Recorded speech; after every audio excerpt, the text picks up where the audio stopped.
ଭାରତୀୟ ସଂସ୍କୃତି, ଭାରତୀୟ ଧର୍ମ, ଭାରତୀୟ ଅର୍ଥନୀତି, ଭାରତୀୟ ସମାଜ ଏ ସମସ୍ତ ବିଷୟରେ ସେମାନେ ଅବଗତ ଥିଲେ ଏବଂ ଅପଲିଫ୍ଟମେଣ୍ଟ ଅଫ୍ ଅଲ୍ ସର୍ବୋଦୟ ସେହି ଅର୍ଥନୈତିକ ଉନ୍ନତି କଥାଟାକୁ ମୂଳ ଭାବରେ ଗ୍ରହଣ କରି ସର୍ବୋଦୟ ଆନ୍ଦୋଳନ ଆରମ୍ଭ କରିଥିଲେ।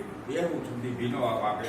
କେବଳ ସେତିକି ନୁହେଁ, ମହାତ୍ମା ଗାନ୍ଧୀଙ୍କର ନିର୍ଦ୍ଦେଶରେ 1945 ମସିହାରେ ବିନୋବା ଭାବେ ଗୀତା ପ୍ରବଚନ ଗୋଟିଏ ବହି ଲେଖିଥିଲେ ଏବଂ ଯେଉଁଟାକ ପରବର୍ତ୍ତୀ ପର୍ଯ୍ୟାୟରେ ବିଭିନ୍ନ ଭାଷାରେ ଅନୁବାଦ ହୋଇଛି ଏବଂ ଶେଷରେ ମଧ୍ୟ ଆମ ଓଡ଼ିଶାରେ 1999 ଅନ୍ନପୂର୍ଣ୍ଣା ମହାରଣା ସେ ଗୀତା ପ୍ରବଚନଟିକୁ ଓଡ଼ିଆ ଅନୁବାଦ କରିଥିଲେ।